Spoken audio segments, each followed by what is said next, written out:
প্রেমের টানে চীন দেশ থেকে প্রথমবারের মতো বাংলাদেশি তরুণকে বিয়ে করলেন তরুণী। সুদূর চীন দেশ থেকে ভালোবাসার টানে মৌলভীবাজারের রাজনগরে এসে বিয়ের পিঁড়িতে বসলেন ক্রিস হুই নামের তরুণী। 3 বছর আগে চীনের সাংহাইয়ে পরিচয় দুই তরুণ তরুণীর মধ্যে। তারপর ভালো লাগা, এ থেকে শুরু হয় দুজনের ভালোবাসা। আর ভালোবাসা থেকে 3 বছরেই বিয়ের পিঁড়িতে। 2 দিন আগেই প্রেমিক সুকান্ত সেনের হাত ধরে চীনের সাংহাই থেকেই মৌলভীবাজারের টিকরপাড়া গ্রামে হেলিকপ্টারে আসেন ক্রিস হুই।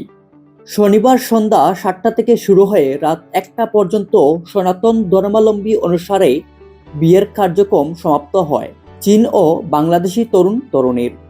সুকান্ত সেন 7 বছর আগে পড়াশোনার জন্য পাড়ি জমান চীন দেশে। আজকের দিন আমাদের জন্য খুবই স্পেশাল। 3 বছর আগে উপরওয়ালা আমাকে উপহার দিয়েছেন বলেই আমি তাকে পেয়েছি, এবং আমাদের পরিবারও আমাদের সম্পর্কটা মেনে নিয়েছেন। আমরাও খুশি। এই বিয়ে প্রমাণ করলো ভালোবাসা কোনো সীমানা মানে না।